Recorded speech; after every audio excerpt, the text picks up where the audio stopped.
At Dead of Night is a first-person point-and-click horror game by Baggy Cat Limited. It came out in November of 2020, and it provides a unique cinematic experience due to live-action scenes mixed right into the game.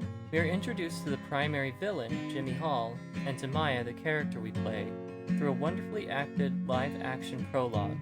Right from our first encounter, we know that there is something not quite right with the Seaview Hotel's proprietor.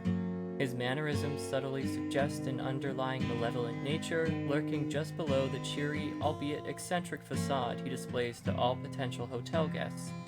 The actor portraying Maya also does an incredible job gradually transitioning from initial discomfort to palpable concern for her own personal safety. The short prologue perfectly sets the tone for the nightmare we're about to endure. In addition to this feature, the game also has a robust tutorial that clearly explains the various gameplay mechanics, so there is no confusion. Here we can also find helpful tips and strategies in order to increase our chances of surviving this hellish ordeal. Another strong point in this game's favor is the strategic use of text throughout the game that clearly explains how to use the various equipment Maya has at her disposal, and how to interact with the spirits she encounters in the hotel. The visuals are also really well done. The developers had a clear vision for their old-timey hotel, with well-placed creepy objects like portraits of clowns and mannequins. The objects are thematically chosen and are relevant to Jimmy's fiendish personality and backstory. The one complaint I have with this is that you really don't have much opportunity to interact with the environment, which is such a shame given how much thought was clearly put into it. That being said, the game emphasizes interacting with the characters as opposed to the environment, though that still seems like an easy way out. On a related note, we really don't get anything at all from Maya after the prologue.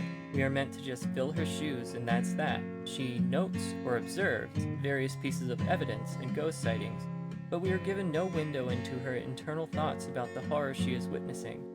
We are left entirely to our own musings about this experience, which created some cognitive dissonance for me, given the fact that we spent a solid amount of time in the prologue justifying why Maya is here with her group of friends in the first place, and then that all just quietly gets brushed away as we paste ourselves neatly onto the self-effacing husk of a person.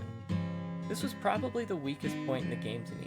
While this mechanic really worked in allowing me to make the experience my own, the prologue's introduction of a very specific character did not suggest that I ought to do so. It sort of came off as an easy way out for the developers to not have to do any creative narrative work about the environment. Just let it speak for itself, which, to be fair, the environment inclusive of the setting, objects, and characters has an awful lot of interesting things to say already. But if I hadn't found the experience worth remarking at, there was no narration from Maya, not even a transcript of her passing thoughts, that would have provided a persuasive objection to my perhaps unfair or premature assessment. But this is the only real glaring issue in an otherwise amazingly horrific experience.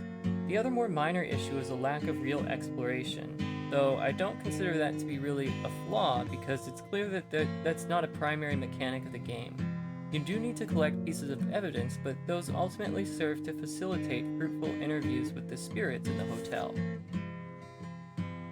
The characters we do encounter are all convincing and well voiced. In fact, the strongest point is probably the cast of spirits we encounter. We start off with the ghost of a little girl named Amy, who died tragically because of Jimmy's abusive influence. She's a completely innocent victim in all of this, but as we encounter more spirits, we find that they are not all spotless lambs. The game does a good job of giving us a little bit of room, though not much and certainly not enough, to have some sympathy for Jimmy. One spirit tries to help Jimmy, but can also be severe and punitive. Another is outright abusive and matches his tricks with violence, and another simply enables his bad behavior.